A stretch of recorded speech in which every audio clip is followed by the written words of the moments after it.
everyone, and welcome to the American Scouser podcast. Another Monday night. We are back in action in this Christmas edition, right as we get into the festive days. You can already see the scarf out over there. This is as festive as Bickler gets. I am your host, as always, Timuchin over here. Finally have some sort of an internet. If you were with us this morning, you know that I suddenly disappeared. Thanks to our friends at Comcast Xfinity. I want to thank them over here live as well, because they texted me last night saying, hey, we're going to be in your area tomorrow about 6 a.m. I'm going to be working on it. Might be some shortages. And I was like, okay, cool. By the time the show goes on and stuff, everything will be fine. So like literally at 9, I think it was like 9:34 or whatever, where we got disconnected. I get a text as the guy is like unplugging my internet service into the entire neighborhood saying like, we just started working in your area. Unplug. So it went off. So I do apologize for that if you were watching us this morning, but back in action thanks to Xfinity's hardworking staff over here. Everybody is gathering around. We have Bickler with the bright blue hats, but the scarf reminds me of my statistics professor back in college. What's happening? What's up? My internet's on. I pay my bills on time, so no issues there. Yeah, I got the flu on Friday, so we got that over with, and I'm feeling better. And it's that time of year down here where it's like 75 degrees, and then it's 34 the next day. So it's like real tough to not get the creepy cred when that happens. Could be worse. It could be freaking freezing every goddamn day, which is what we've had over the last few days over here. Gally, what's happening with you? Yeah, not too much. I mean, I gotta say, I wasn't able to tune in this morning, so I wasn't aware that the show had gone off air until I got a drastic quick message asking me if I could log in and end the show. So people on YouTube didn't just have to keep staring at this beautiful red blank screen we had rolling. So I jumped in and was like, what are you talking about? I gotta end the show. And I end the show, and then I realized, oh, Timuchin's out of internet. And to Paul's point, it would have been easier if we just paid the bill. Yeah, I mean, I guess, or tip the repairman or whatever the hell they're doing over there. But hopefully we should be back in action. Of course, it's ironic that this comes right after Xfinity raised their prices. So great timing by our friends at Xfinity. Good work. But you know what time it is? That's right, kids. It's trivia time. And you know what? You know what, though? I mean, I'm looking at this over here. It is Christmas time. Do I want to do just a regular, like a trivia with you guys, or do we just celebrate Christmas instead, Gally? I mean, I would think we just celebrate Christmas instead, but I know you better than that, and you want pain. You know what? That's right. At least the least I can do, I figured, is this, and put like a Christmas trivia over here. But you know what? No. It still does not feel right, because it still doesn't feel festive enough, right? Just changing the photo. I mean, if you're watching us live, and as several are, I mean, yeah, just because I put Christmas over here, I do want to make the show about, talk a bit about your guys' Christmas plans and stuff like that as well. So I figured, we go full blown over here. Why just hold off on just this?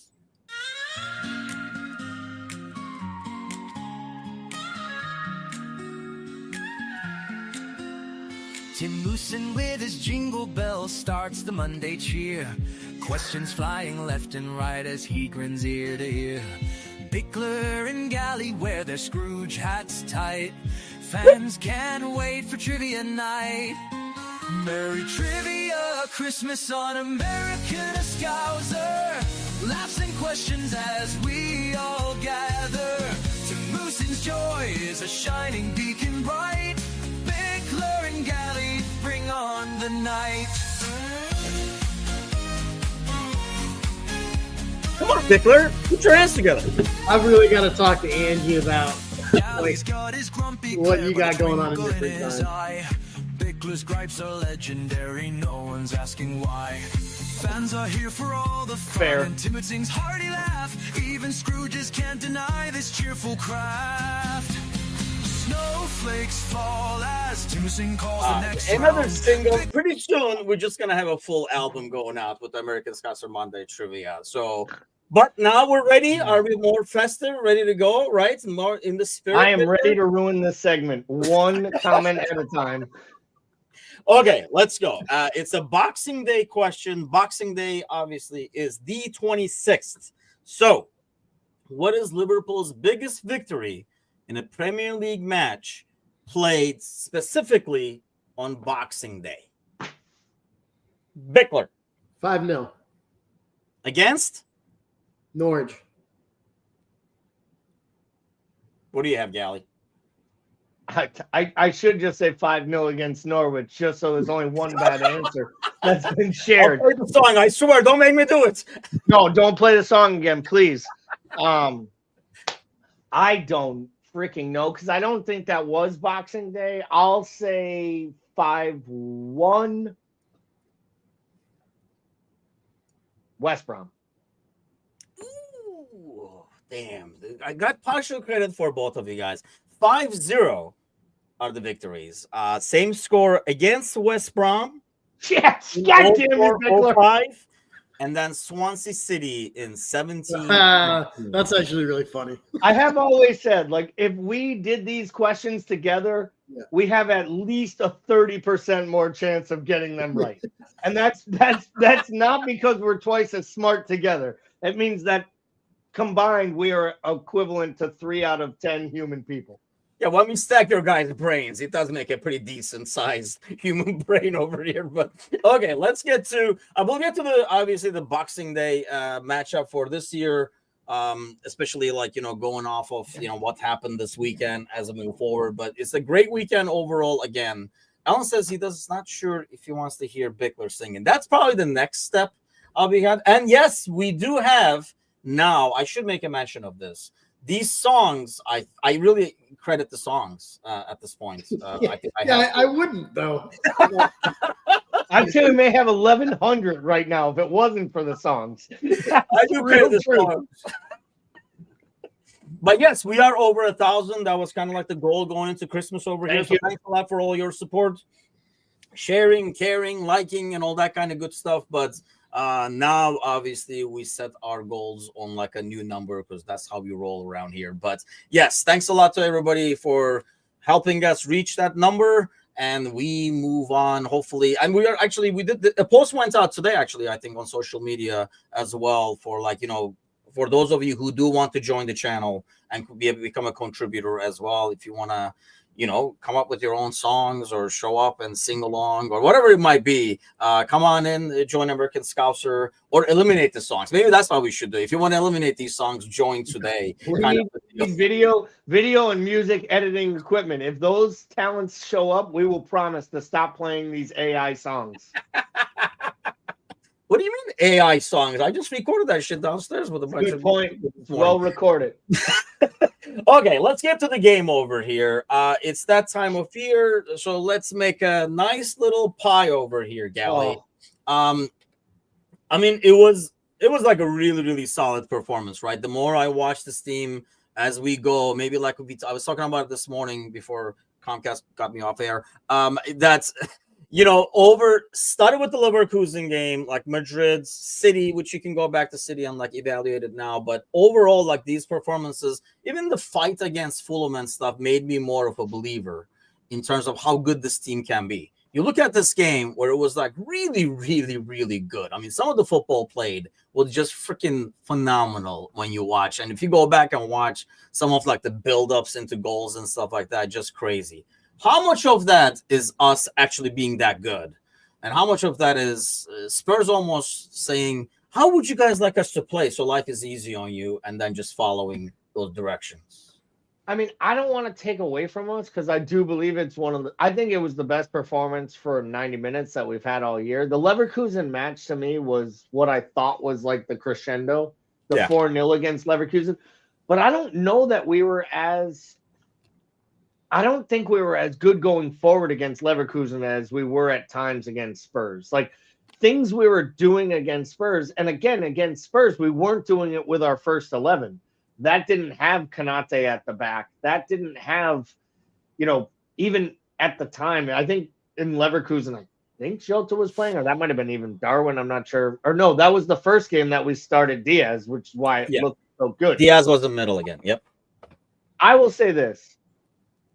I think it had more to do with Liverpool playing the way they do, because I think we would have run it at Spurs even if they had their best defensive lineup out there. If they had Van de Ven and Romero, I still think we put it on Spurs in this match, because I think our guys were up for it. And I think as much as our attack was great and Spurs' high line and suicide approach was Ange ball, I think our midfield is what dominated the match. I think Szoboszlai, Gravenberch, and McAllister as a whole just absolutely ripped up that side. And it really made me realize how much this side has evolved under Arne Slot. Because we always talked about the forwards and the midfielders doing jobs. And now I feel like the midfielders do their job, but part of that job is creating offense for the attack. And I don't know that we saw that as much in years past. So for me, this is more about us. I say I'll do a 65-35 pie leaning towards Liverpool compared to Spurs and ineptitude. I mean, that's the thing. Like, it's a good point you bring up with their like injuries. I mean, the goalie, obviously, but along the biggest thing being both their center backs. But the thing, Bickler, that I noticed throughout the game is, and we've been there as Liverpool before, right? If your press is not good up top, if they just like go through your press as if it's not there, and we've had that when we had Ty or Legs, doesn't matter who you got in the back. There's no team, there's no center back duo, there's no back four that is going to be able to defend the Premier League side when they're coming like 4 or 5 at a time with the ball facing you full speed. I just felt like we broke through their press almost too easily. It was almost felt like a United game in terms of how naive their press was. Well, yeah.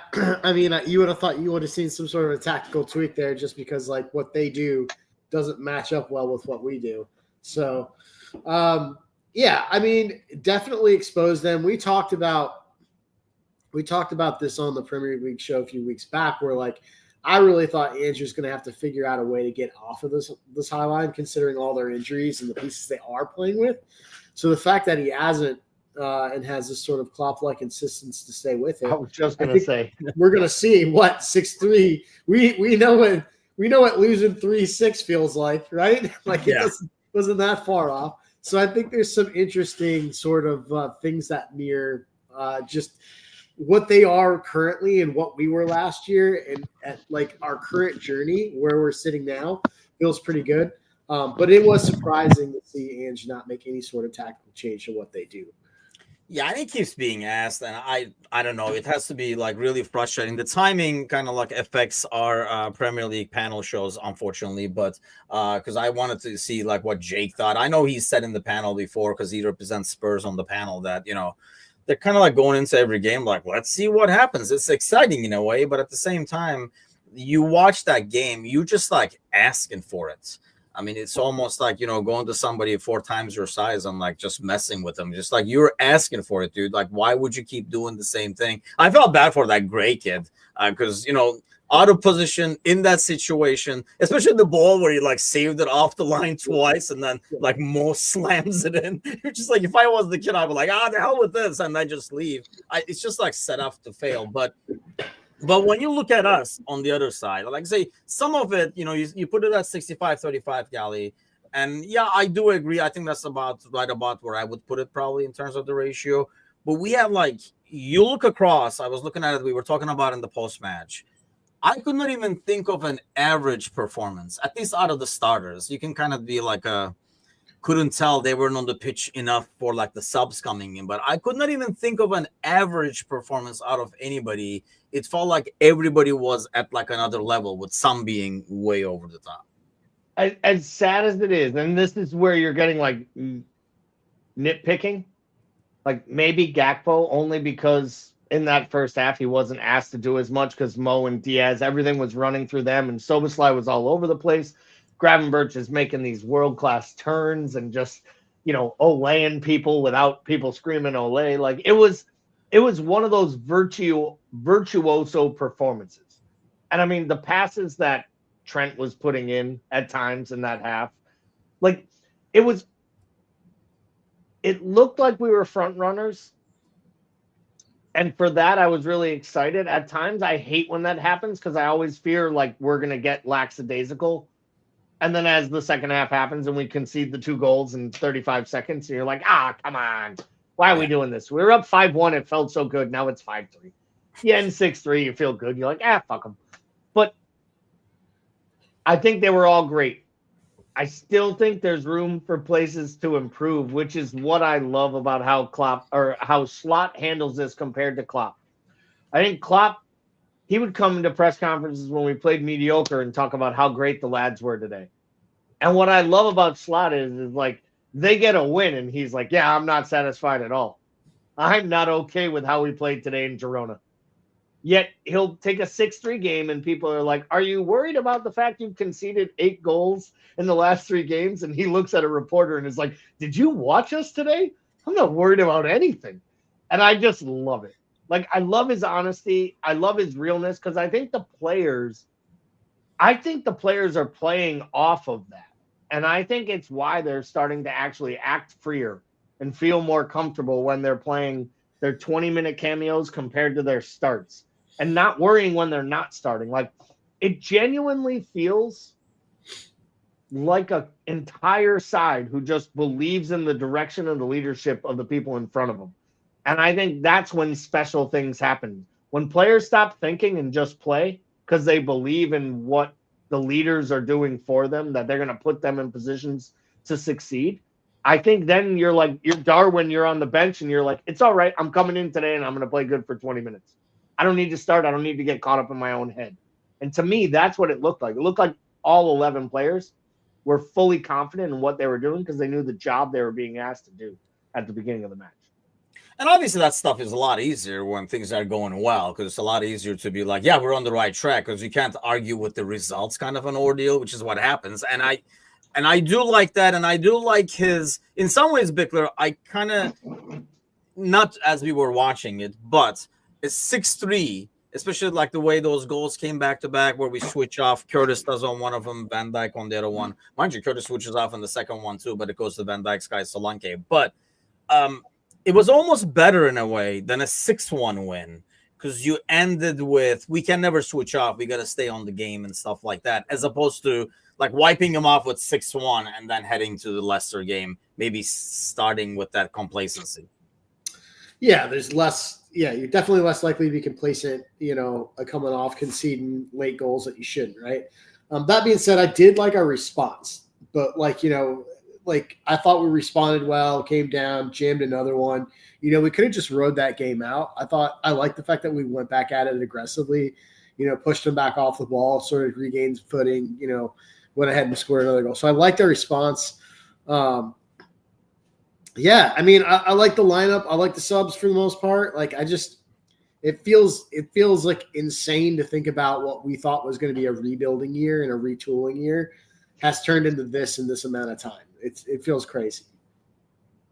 Why do you think that is, by the way? I mean, I know, like, Gally, we talked in the offseason. Everybody was unhappy. People wanted signings. They had a shopping list. We were like, we need this. It's a glaring opening. It's a glaring spot and stuff like that. I mean, I still go back and feel like that was probably one of the best things we did in some ways, to let Slots not have to, like, bed new people in.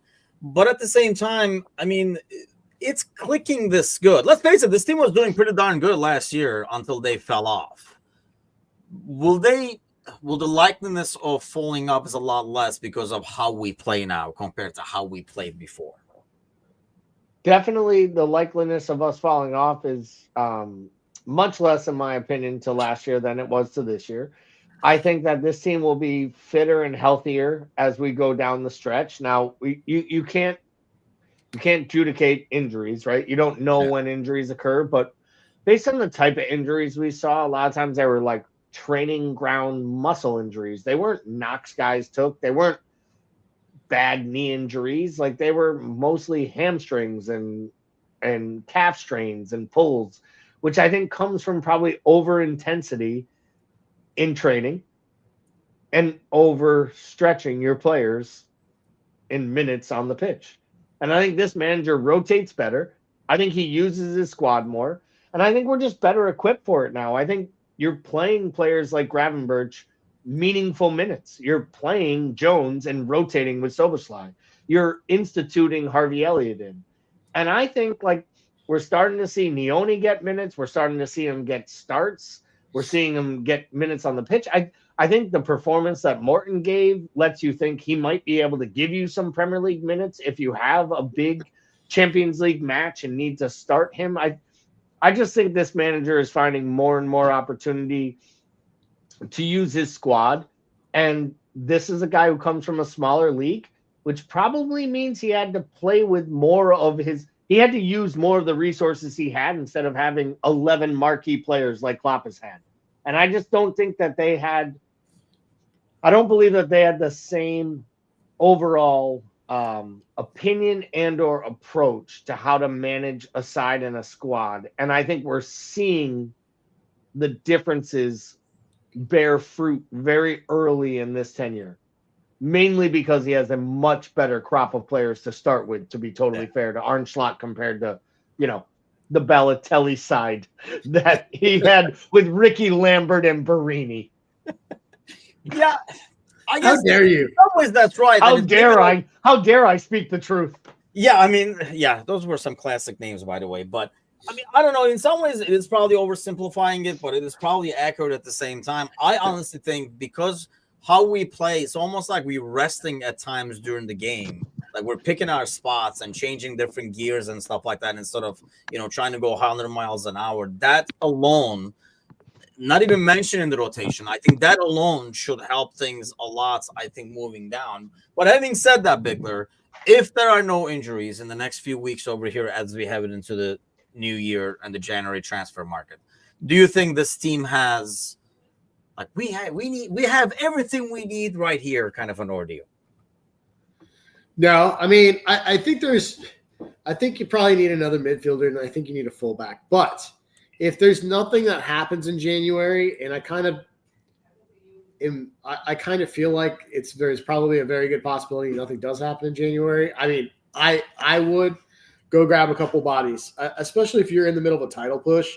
Like, how many times are you going to be in the opportunity to be, 4 points clear with a game in hand? Like, how many times are you going to have an opportunity to build from this position of strength? I think I would go do that. But I'm not 100% sure we will. And it wouldn't surprise me if we didn't. And that's interesting, right? Like 4 points ahead with a game in hand. Is that like more likely to say, because like based on what Bickler is saying, hey, like this is the time, let's capitalize. It's almost like if you were tied on top, you're probably more likely to say, hey, we need more bodies to kind of like, distance us from the others. Does this team have enough right now, Gally, to kind of like make the final push, knowing there will be a lot more games coming up and bigger games coming up, especially in the Champions League? Yeah, I mean, here's the question. Are you asking me to have the push to win the Premier League? I think with that lead, with 4 points, a game in hand, and being the most dominant side who has shown the least amount of weaknesses, I feel like you should feel pretty confident in yourself on Christmas Day going into that scenario. I think every one of the people at the club would back themselves to win it. My question is that enough? You're also top of the Champions League. Yeah. You're in the League Cup semifinal, which means you have 2 extra games in January to play and potentially a cup final in February. And I have to assume if you want to make a substantial run in the league or in the FA Cup for the plain fact of the rotation and getting players. For that, I think you strengthen in January. You didn't spend money in the summer. You tried. I think ideally, if you could get a midfielder and a fullback, my issue is this. You made this comment, I think, Tim, one time when we were talking. We were talking about the Kirkez kid. And I said, do you buy a guy like Kirkez in January if you think he might go to United or somewhere else? And your stance was I don't know you buy Andy Robertson's replacement until he's Andy Robertson's replacement, unless he's agreed to stay, because that could make things weird for him and Costas the rest of the way. That's the one reason I'd have pause. I'm not buying a right back. If anything, I'd buy a left back. My bigger fear is that if they're going to try to buy a left back, they're going to try to buy like a full replacement left back. And I don't think you do that in January. So the only thing I could see them buying is some type of midfield body. But I don't think there's like a Zubamendi or a player like that coming in. And I'd question if you bought a player of that ilk or that stature, would they be happy coming to the club the second half of the year and playing a bit part role?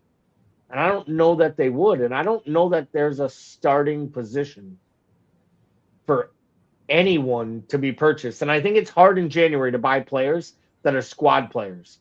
I think you buy squad players in the summer. I think in January, you buy immediate impact players and you overspend for it. And for that, I don't think FSG will get anywhere near it.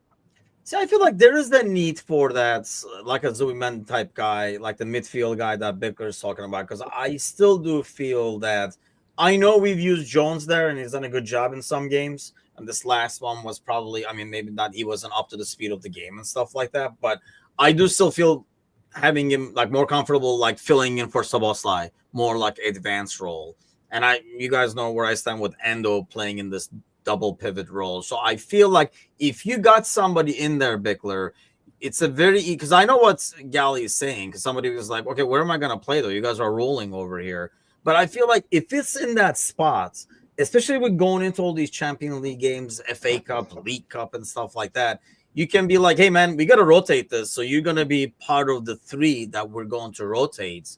And then that enables you to use Jones and Elliott to rotate where Szoboszlai is and gives you depth all over the place. Because, I mean, I know Morton played well that game, for example, but I don't know if I'm comfortable still thinking of him as a rotation piece that's going to give you like same quality as you get from Mack and Gravenberch. I think the one thing you run into is whoever you buy in any capacity for that midfield, anytime they play, they're cutting into either Jones or Harvey's minutes. And so, correct, like you want to strengthen that, right, and have that availability, but you also, to a degree, are handcuffing yourself and capping your ability to sort of continue to develop those players as well. So it is a bit of a catch-22. I still think my main concern is that going down the stretch, we're an injury or 2 away from having to lean on somebody like a Gravenberch too much. Yeah. If that makes sense, yeah. And that's the thing, that before you know it, it takes 2 injuries to, like Elliott gets hurt again, or like, something happens to Mac, or like freaking like red card, blah, blah, all these things happen. Mm-hmm. And then, we've had this before where we're like, I mean, even up top, right? In the beginning of the season, we were like, we have 6 guys. What's going to happen? Who's going to play? And then before you know it, 2 of them are gone and you're back to rotating 4 people in the 3 positions that you have and playing them more minutes than you will like to. I almost feel like, especially if you look ahead as well, you would ideally bring in a guy that can kind of slot in there, and then, then you can move on from Endo and stuff like that in the off season, and you already have brought the guy in, and you still have Morton and stuff, giving him more time to develop. Go ahead, Gal. No, but do you believe that a guy like Zubamendi is coming here if he doesn't think he's a starter? Because I don't even think he even considers it, not for a second. They were going to spend $65 million on a player and deposit the entire release clause. You guys realize if they signed Zubamendi and he accepted that deal, Gravenberch might be a bit part player, and we never see the probably classy not, turns. Yeah. That's a 22-year-old kid. You're Zubamendi. You're coming in to compete with a 22-year-old who might be the Premier League's player of the year. I mean, he's that close right now. He's been that good, and in that great way, right, as a midfielder. Like, he doesn't have goals or assists, and everyone knows who's the most important player at Liverpool, which to me is what's so impressive. But people forget he's 22. He's not 28. He's not 29. He's 22. And by the way, he's 6 months older than Kwanzaa, who I'm always told is just a kid. And I can't criticize him the way that I do, but he's 6 months younger than Gravenberch, and all these same people wanted to run the freaking kid out of the country. But I think, okay, along the same lines, we were saying the same thing about Gravenberch last year. No, but when people were criticizing Gravenberch and being really rough on him, we were like, hey, he's still young. He's going to improve. You know what I mean? It's not a knock on the player. The point is I make that comment because I feel like Gravenberch he's come into his age where he looks like he is this 27, 28-year-old player. Yeah. And I think to Paul's point, that's where I question. I'm not sure Slot is ready to give up on giving big boy minutes to Harvey and to Jones, because I think they've done the job. I think Slot absolutely loves Jones. Like, I think he has figured out there are certain matches that are about Jones and certain matches that are about Soboslai, and there are certain times to drop Jones deeper. And I that's what I really like about the way he does his man management style. That's where I question, until there's more injuries or other players, like where that actual need is. I mean, I think someone in the chat said center forward. Like, if Jota's healthy, you have Nunez, you have Diaz playing through the middle, you have Gakpo on the left and Salah on the right. You can slide Elliott up if you have to in a cup match. Like, where are we? Chiesa can't even get on the bench. Yeah, unless Chiesa is being moved for one reason or another, because I know there were rumors, and I think they were just rumors, to be honest with you, him going back to Serie A and stuff like that. I don't think you're bringing anybody to the front line, because, when the hell are they going to play? Where are they going to play?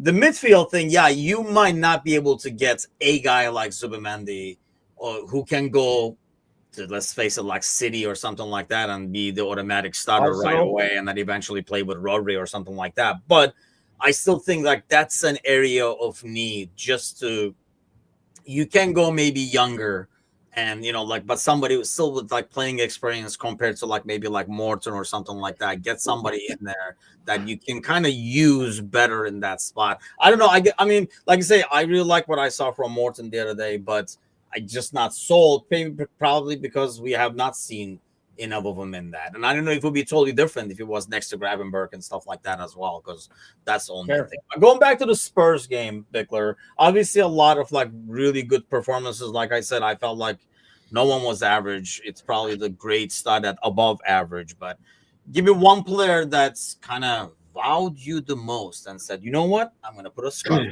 for this guy. I want to take the early in on overreacting to Soboslai part 2. Because I think we're back in a very ironic territory where he's starting to really feel like very Jordan Henderson-ish, like in terms of importance to what that midfield does. Like, he's not as much of a conductor as Henderson was, but I think what he does is he is an engine like Jordan Henderson was in that midfield, and he really sort of is a big part of the transition in the counter in a very similar way. It's almost like half Bobby Firmino, half Henderson in the way that he runs, but how he really sort of triggers the counterattack and comes in deep like that, and really kind of makes – he sort of weaves and ties that midfield to the front line in a lot of ways. Yeah, I was going over his stats. I mean, that's probably the player for me as well, just because – I mean, he was so good in the air and stuff too. I was like giving some of the stats. So like he was almost acting like a number 9 at times. Gally, bring the ball down like to, like Diaz and stuff like that. And we probably have to open a separate paragraph about Diaz and what he does up there as well. But who was your, I guess, player that was like probably the best performance of them all? Yeah, I mean, I don't want to just be a broken record here and sit here and say that it was also Soboslai, because that was what I thought when I watched that match. I thought to myself, like, that's the guy Megan talked in our Discord channel for 2+ years about signing, a game-changing midfielder. Like, we gave him number 8, and you saw him put in a number 8 performance against Spurs. He was everywhere. He was prototypical box to box. He scored goals. He created shots. He won tackles. He won aerial duels. He chased people down. He did everything. I'll say this. I've been critical of Diaz over and over at times. Chicken with a head cut off. 3 great months, and now nobody ever wants to let him leave. And then he got hurt and doesn't look the same player.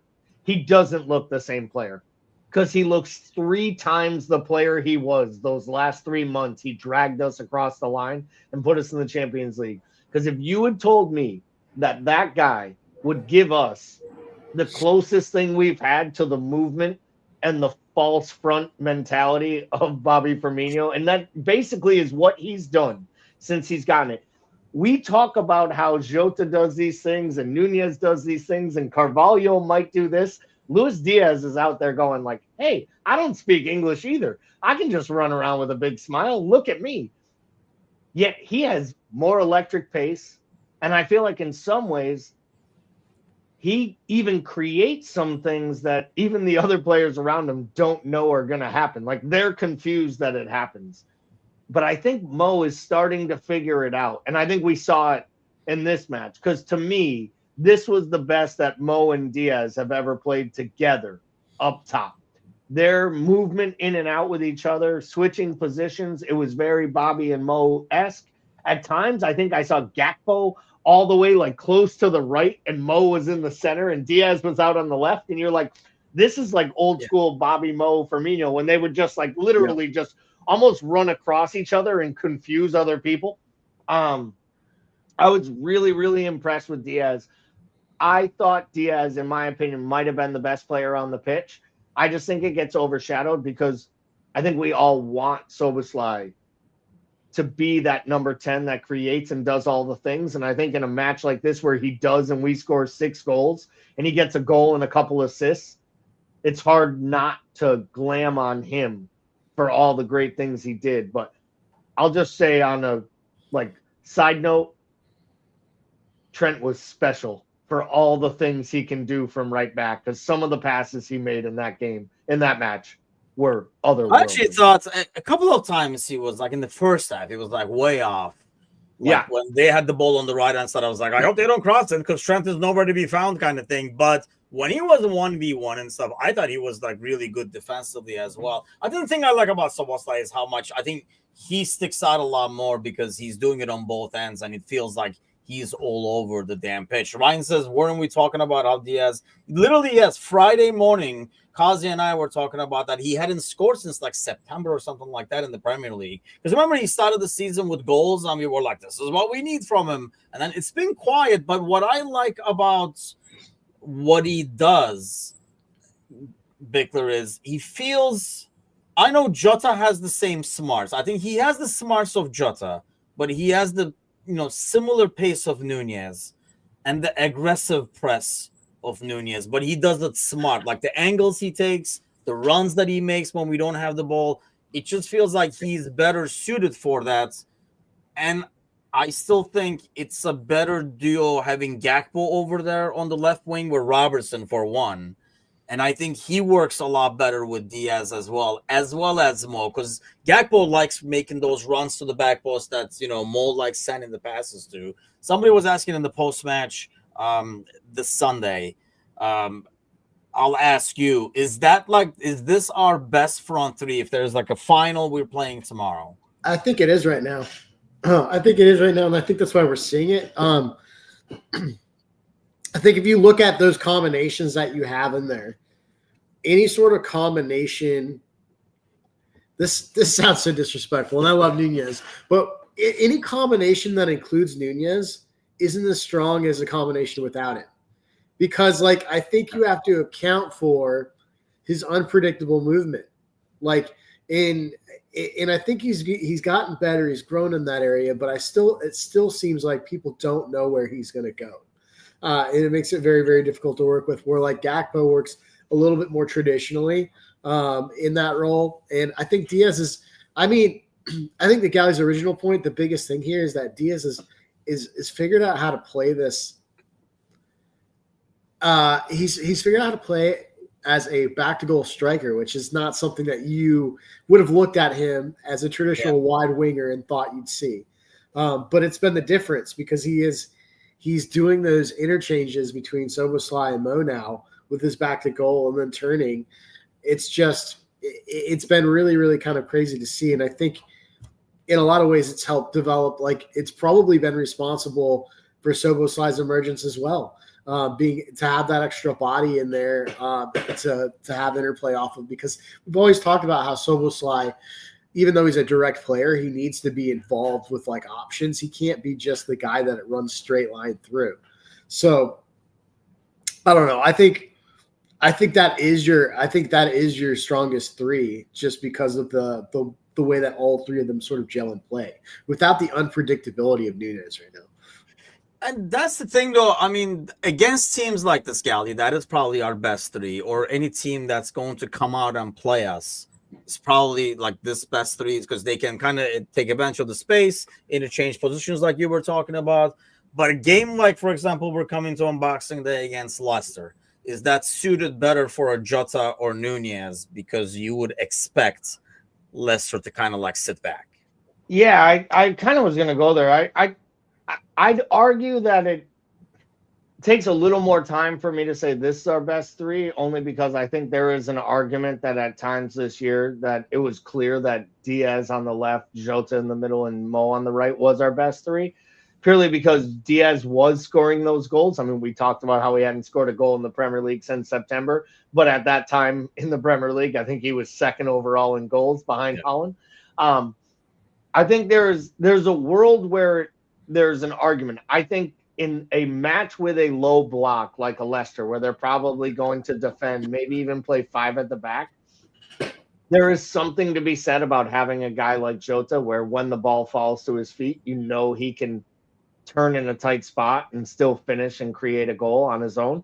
I think Diaz also offers you a lot of pace on the left-hand side. I don't want to make this about a negative about Gakpo, though, because I think he's been – I said he was probably our least effective player against Spurs, and I'd rate him like a 7. Like, I think Gakpo's been outstanding, and I think you guys know I've been saying forever he needs to play on the left because he is a left wing, because that's what he believes he is. I think the biggest surprise to me is that we talked about Nunez, not his unpredictability, which was some of our gripes about Diaz on the left. And I almost feel like Diaz in the center of the pitch gives him such a controlled role that he knows what he's supposed to be doing, that he almost doesn't confuse himself to get into those unpredictable moments. Like, it's almost like I have my back to goal, I'm creating, I'm holding up play, I'm bringing other players in, I'm making runs, I'm creating space for Mo. And I think someone in the chat mentioned it earlier. Nunez and Szoboszlai on the pitch together doesn't make any sense. I almost feel like it's similar even sometimes with Jota at times. Like, I think Jota works a little better with like a guy like Curtis Jones, who isn't trying to make as many runs, go as far forward.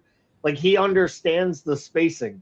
And I think Diaz makes Szoboszlai so much better. And I think when you look at it, in the 2 or 3 matches Diaz has played that false 9 through the middle, have been the best matches Szoboszlai have had so far this year. And I don't think that stuff is like coincidence. And I think the manager sees that. See, in a way, though, I feel like, Victor, that goes a little on Gakpo. Because we've talked about, Gakpo, like his, training in the sport is a lot more technical. He knows where to be, like, has basically gone to the school of the sport, if you will, growing up in like the Dutch system and stuff. I feel like when you have Gakpo there, I mean, Diaz sometimes would hug the touchline too, but it's almost like Gakpo knows when to be by the touchline so he can grab the ball, either create something or whip that cross in, and when to make a run to the back post when like Mo has the ball and stuff. Whereas before, when Diaz would be running all over the place, I mean, we would always joke about he would start on the left and suddenly he was right next to Mo. So as he's running, I think he was more clogging up the middle. I really think the reason Diaz has so much room and Szoboszlai has so much room in the middle is partially because Gakpo is on the left and knows when to stretch it even further to open up that middle, as opposed to running inside. And now, like, they will be all top of each other with Nunez and stuff like that when they both play with Diaz. Yeah, I definitely buy that. I mean, I think there is definitely a different sort of a game IQ involved with Gakpo for sure. I also do think that, like, coming up in the Dutch system, that's what we're playing a version of it, right? So, yeah. I mean, I think he's going to understand that versus like, players like Diaz coming through the Portuguese league and the South American leagues. They play those wide attacking positions where they stay wide, and the the goals come from wide areas. It's just a little bit of a different system. So I still think they are just going to play that differently anyway. But definitely think you're right with Gakpo holding wide. It definitely, makes it a better situation there. This is a good point too. Brian says Diaz got too predictable on the left. I think not only the predictability, but when Diaz cuts into the inside, he's a lot less dangerous than Gakpo, because Gakpo, not only with the shot, but he can put a good ball into the box if somebody's making a run. I think he's a lot harder to defend on that wing in some ways, because you're kind of afraid of both of, he can take it down to the line because he has the pace and the size, and then he can cut inside and either take a shot or throw that ball in the box, which he loves doing. So it's a lot tougher to defend, I think, as like a right back. But I mean, yeah, overall you watch, and I know what you mean, Gally. Like when you look at the game, you almost like, oh, that's right, Gakpo was in there too, and he's involved in a lot of the goals and the goal movements and the triangles and stuff like that. But I think it's just like, man, I love his game in terms of like his control, his skill, his IQ. Like Bickler was saying, to me, that is probably the best three. Except, let's talk about this week right here, the Boxing Day against Leicester. This might be a game.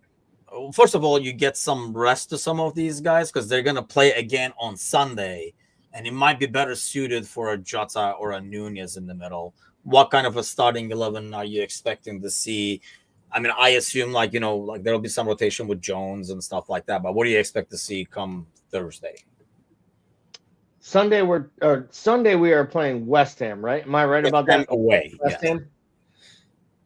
I think there'll be a little rotation. I don't think he'll do a ton. I really don't. I think Costas will start at left back because I think you put a lot of miles on Robertson. He's been back. He's made his move.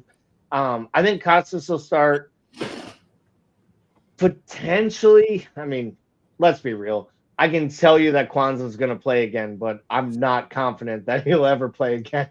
But this could be maybe one where you'd start Kwanzaa, but I think you might just go with your traditional right back and play Trent. And I think the only rotation you probably see is maybe Sloboslai and Jones, and then potentially someone in the center, like maybe Jota starting for Diaz or Gakpo, one or the other. Like I think Jota should start, but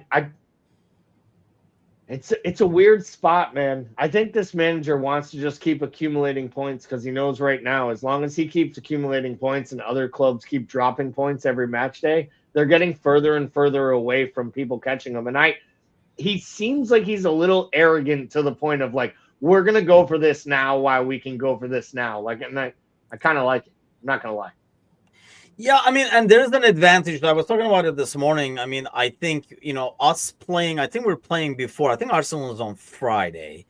Chelsea does play Fulham before us. I think, getting those 3 points, every time you get 3 points, Bickler, regardless of who it's against, Leicester City, Ipswich, Tottenham, doesn't matter. You're putting more pressure on the guys who are following you. You're making them a bit more desperate, a bit more frustrated. So in some ways, do you go max as much as you can? But knowing the game on Sunday, I still feel like, we will see Jones. We will rest either Diaz or Gakpo.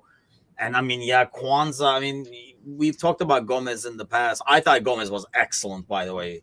He had like an most awesome underrated player on the pitch. I think he was 3 passes away. He was 2 passes away from 3 of the 6 goals.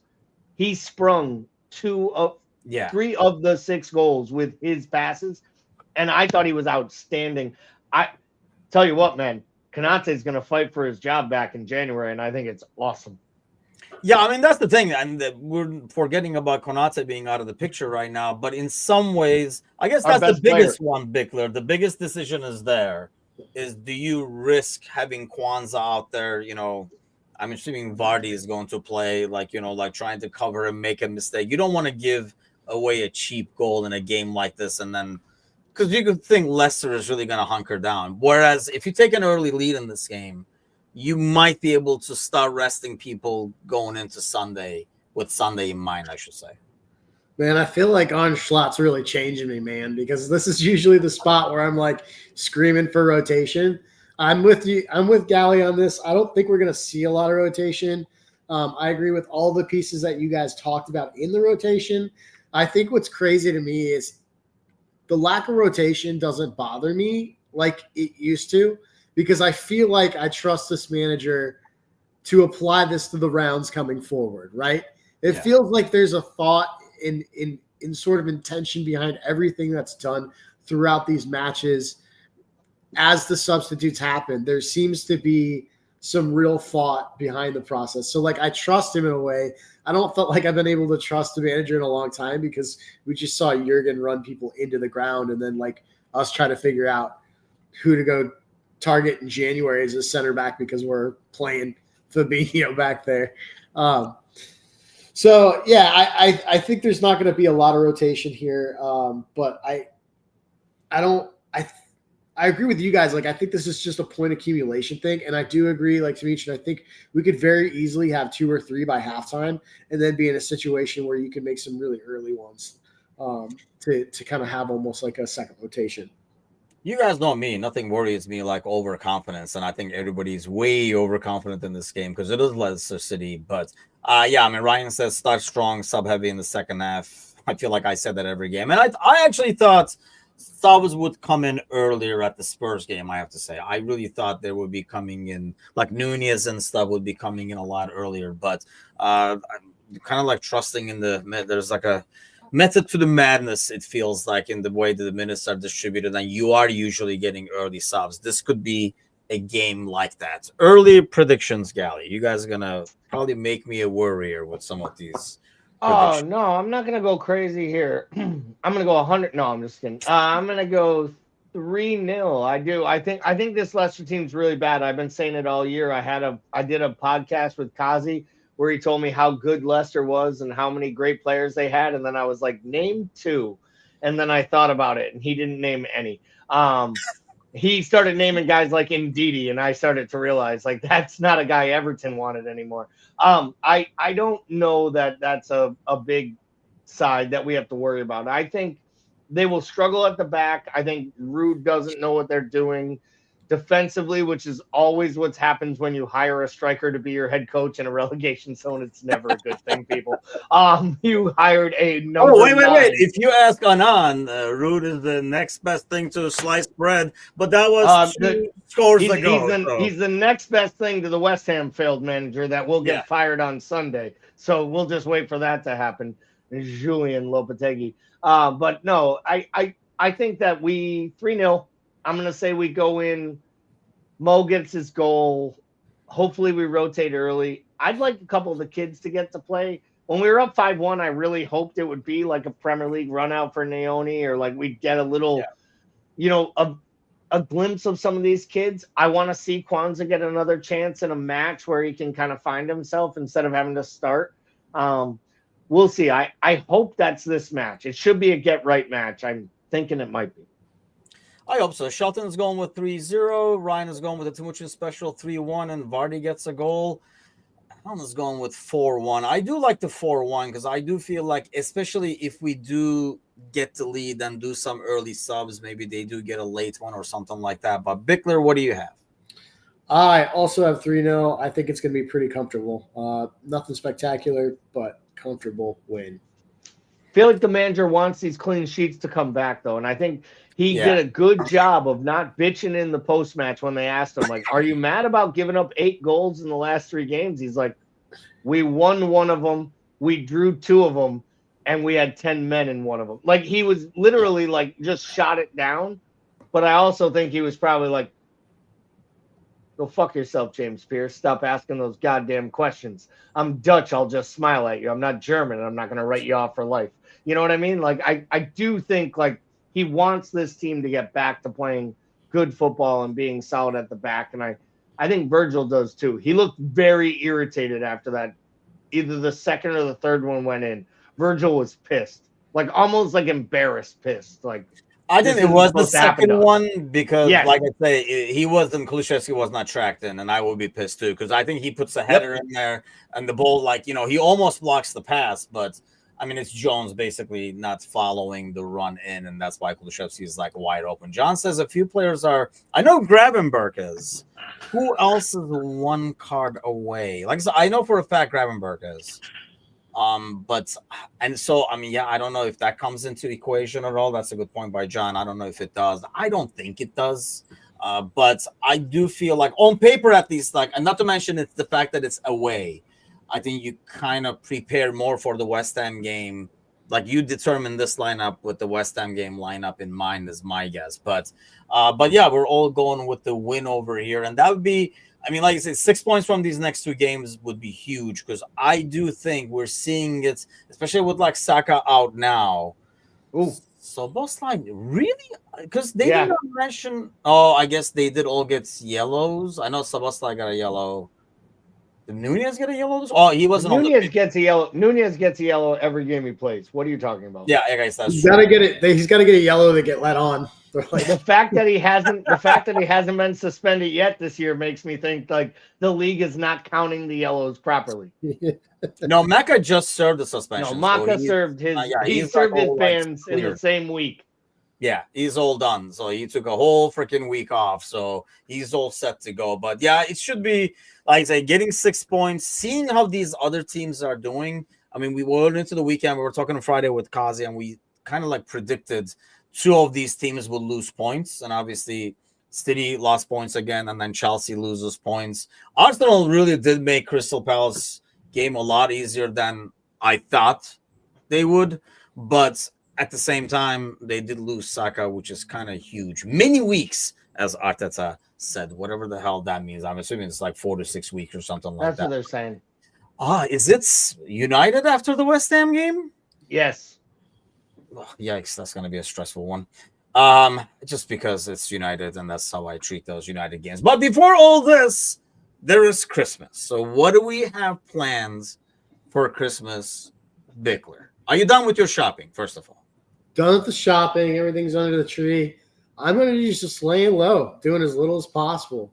Boys will be crashing here at some point, so we'll just. How much wrapping goes into Bickler's gift preparations? Is there a lot of like gift bags there with the stuff thrown inside?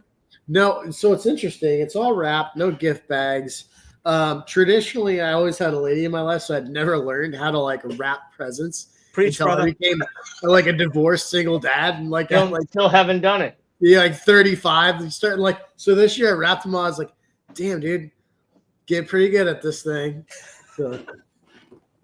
I was talking about that this morning, actually. Yeah, I mean, like, I've usually like grab the stuff, give it to Jasmine or Layla, be like, hey, wrap it for mom, and then just walk away. This year, I mean, now that they're not home for me to be able to do that, I just, I worked with Jazz, had them shipped to Jazz, so Jazz can wrap him and bring him over. So, hey, you got to use the resource. It's all about management, Callie. Resource Unreal. management, baby. So that's. I what was we're about to doing say. now. I was about to say at one point in my like early 20s, I worked in this office and we had a person that had this great idea. We should have like a wrapping station at work, which was really awesome. Actually, it allowed all the moms that worked in our office to come in, and we brought all the wrapping paper and all the stuff, and they could wrap gifts during like their lunch break or breaks or whatever. So they didn't have to waste their time at night. They didn't have to hide their presents from the kids. Right. It was like, and we paid for all the wrapping paper. That's cool. But when you're the boss and that's your idea, you can ask those people to wrap your wife's gifts for you at the time. That is no longer the case at the new employment office. So it got to the point where I had to think of ways like, how can I bribe people? Like, I'm the guy who shows up at a kid's birthday party, hands them $25, and they look at me like I couldn't have a card. And I was like, if you got a card, asshole, you would have only got 20 and the card. Would you rather the 25? So they get it like in a straight handshake. So now I'm at the point now where I'm paying my nieces to wrap the gifts for me, which is kind of productive because I'm actually paying additional money to buy presents that I didn't already want to buy. But it is cool because everybody's happy. All the gifts are bought and I don't have anything to do. And it's December 23rd, which basically means I am finished at least one day earlier than last year. I would normally say I don't have anything to do, but it's not really any different than other year. Usually, Angel takes care. I mean, Bick, let me ask you this. During the marriage days, I was asking the audience this morning. A lot of people didn't want to fess up and give me some numbers, but what was the percentage of gifts that you were involved in purchasing? And how much, or what was the percentage of gifts that you were surprised to see as they unwrapped it, as the kids unwrapped it? Oh. You were seeing it for the first time. Yeah, there was definitely a few of those. And I was still thinking, a few of those, like, even I'm co-parenting involved through in the divorce, there's still a few of decision-making. those. So, Like, it's one thing to be involved in the decision making, like, you know, or give the idea, like, yeah, something like that. But then that's all I do, like afterwards. Like, so what is the percentage? I'm sorry. the percentage that I was involved in directly, probably like 25%. Okay. Yeah. And then there's a few of those, hey, can we get a dog for the kids? No, I think that's a bad idea. I think we should wait till they're a little bit older. And then Christmas Day rolls Meet around. Lucy. There's a dog. Meet Lucy. Yep. Yeah, that's interesting. I was watching like a reel or like part of a stand-up or something like that. I was like, yeah, sad but true. There's a lot of like, they're like, ooh, nice. Like, I'm you get to see that. Good fine. Like, Oh no, I won't lie. Like, wait, how I much sat was there. that? I sat one year. Kelly buys all the gifts. Kelly goes shopping all year long. Like, she's one of those crazy people who starts buying Christmas gifts for people in July and August. Like, that's ooh, smart. I saw this shirt. Your niece is gonna love it, and she buys it, and it's in the room until Christmas comes. But she loves that shit. She likes thinking about gifts and buying gifts. I'm not even kidding. I sat once and watched my mom open a present, and I was like, wow, who got you that? That is awesome. And she's like, you and your wife. And I was like, my wife's pretty. I know. awesome. I was just kidding. I'm not even kidding. My dad looked at me and was like, buddy, I told you years ago, it's a lot easier to just shut the fuck up. You still haven't learned. Nope. No, I haven't, Dad. Alice says, hey, I bought my own gifts that my girlfriend Charmaine has bought for me.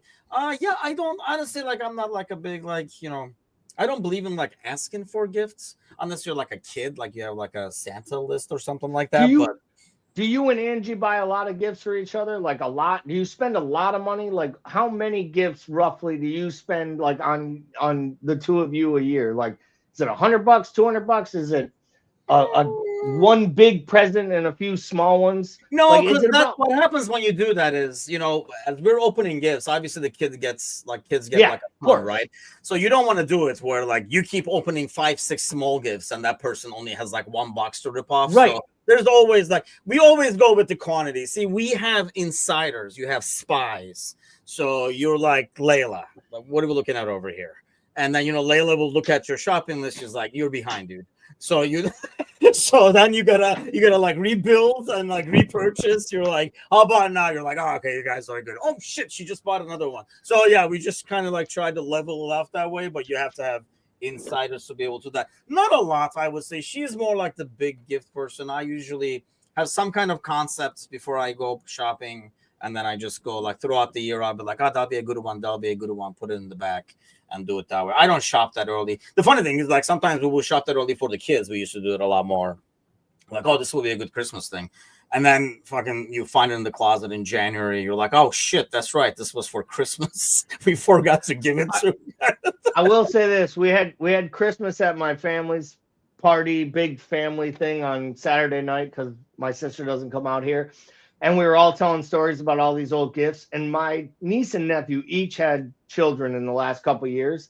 So we have like 3-year-olds right now, which is like the best. Like having little kids at Christmas, like Santa and the whole gifts. And we're all telling stories and all this stuff. And I told the story how I was a college kid in 1996. And I actually had a Tickle Me Elmo in the closet. At the time when people were spending like $3,000 on them the year it was like the crazy gift. And I was like, no, I have one of those in the closet. And they're like, no, you don't. And I like took it out. So of course, like a bunch of college kids are just like laughing about it. And I had a guy's mother offer me $3,500 for it. I was 19 years old, but it was like the only gift that my goddaughter wanted for Christmas. And I promised my sister I would get it for her. And I had it. So there's nothing. I was never getting rid of it. She's like, I'm not doing that. I told my sister, my niece, $3,500. Matter principle. I'd be no, like, I'm still pissed off. And this is the thing. She talked about it at this night. We unwrap the gift. She looks at it. She touches it. The fucking thing starts shaking and fucking moving. Bitch took it, threw it. She was like 5 years old. She never touched it again. It didn't come out of the box. You're like, you owe me $3,000, bitch. We were talking about it. She actually joked because her kid loves Elmo. Her baby is like 3 years old, loves Elmo more than anything. She looked right at my sister. She's like, do we still have that thing? That thing would be great today. And she's like, are you serious? You made us put it in the trash as soon as he left the house. She wouldn't even go to bed. She was like freaked out about it. That just proves to you, don't listen to TV when they tell you what the best Christmas gift of the year is. Like, it was what everyone wanted and every craze needed. So super uncle of the year went out and bought it and then didn't sell it for $3,000. I think I paid like $85 for it, and I could have got $3,000. Somebody in the audience has to put what that will be with interest right now, just to give you a heart attack. Like $3,000 in 96 is probably like $500,000 right now or something like that. Okay, let me ask you guys. It's basically buying a Bitcoin in like about a decade ago. Yeah, exactly what it is. Let me ask you guys this, because I know, like I said, this gift thing I was talking about this morning, like growing up, you don't have Christmas. So, by the way, if you're not celebrating Christmas, just enjoy your holidays. I'm sure, you know, like we used to do it on New Year's Day back home in Turkey, because obviously there's no Christmas. But you would do the gift exchange and stuff like that. But this is new territory for me. So I want to see if every family is doing this over here. Bickler, does the dog have gifts under that tree next to you? Not at my house, but at his mom's house. Ah, the way you said that was like, not in my house. I don't have to buy her love. She knows what's up. Oh, that's nice. Gally, I know you guys have a bunch of. Come on, First dude. of all, I know you guys have gifts. First of all, he probably has more gifts than you guys do. The fact of the matter is, there will be gifts under the tree for Smokey. There will be none under the tree for Gally. That is the fucking truth of the goddamn matter. Okay. Yeah, I kind of figure. Yeah, there's always, you know, like a bunch of stuff. I'm like, they're not even. The problem is, you know, they're like trying to make him. They're wrapped. I'm like, they don't care. First of all, they're trying to unwrap it. I'm like, you guys realize next year they're gonna tear up all the gifts, thinking it's bones again. Yeah, like, the wrapping is bullshit. I already told Kelly, wrapping fucking bones and wrapping dog toys is just stupid, because that just leads him to eat the Christmas tree that she made me put up this year, which I tried for 2 years to be like, the dog's going to eat the tree. We put the tree up. The bastard hasn't gone anywhere near it, which means I have to put this tree up every year. But to be totally fair, because we don't have children, and I'm the first to admit this, we don't really do a lot of presents for each other, because we kind of have like a rule that either one of us can buy anything we want for ourselves throughout the year up to $500. And if it's over 500, we have to talk about it. So like, if she wants a purse, she buys a purse. If she wants sunglasses, she buys sunglasses. If I want something.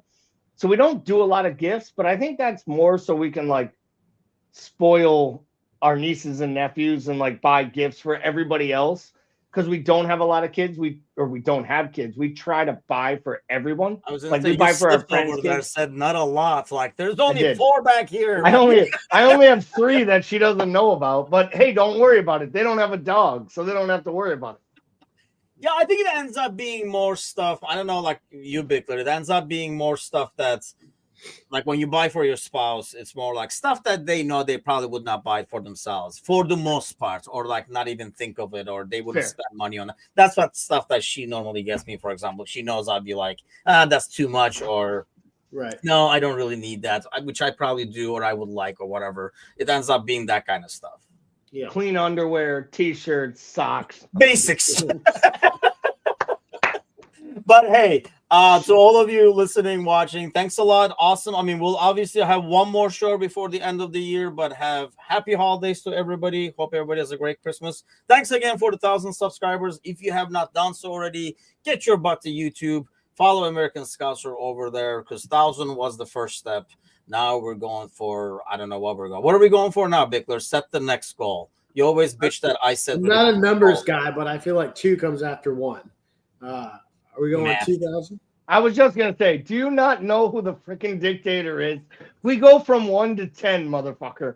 Like, we aren't rooting for fucking 2,000. We got to 1,000. Like, 1K meant we have to get to 10K for it to mean anything. Like, if you aren't growing, you are dying. Happy New Year. I was gonna go with, so you know what? Joke's on you. But yeah, thanks a lot again for everybody. Have a great holiday season. Merry Christmas, happy holidays, all that kind of good stuff, and we'll see you guys next week. Take care.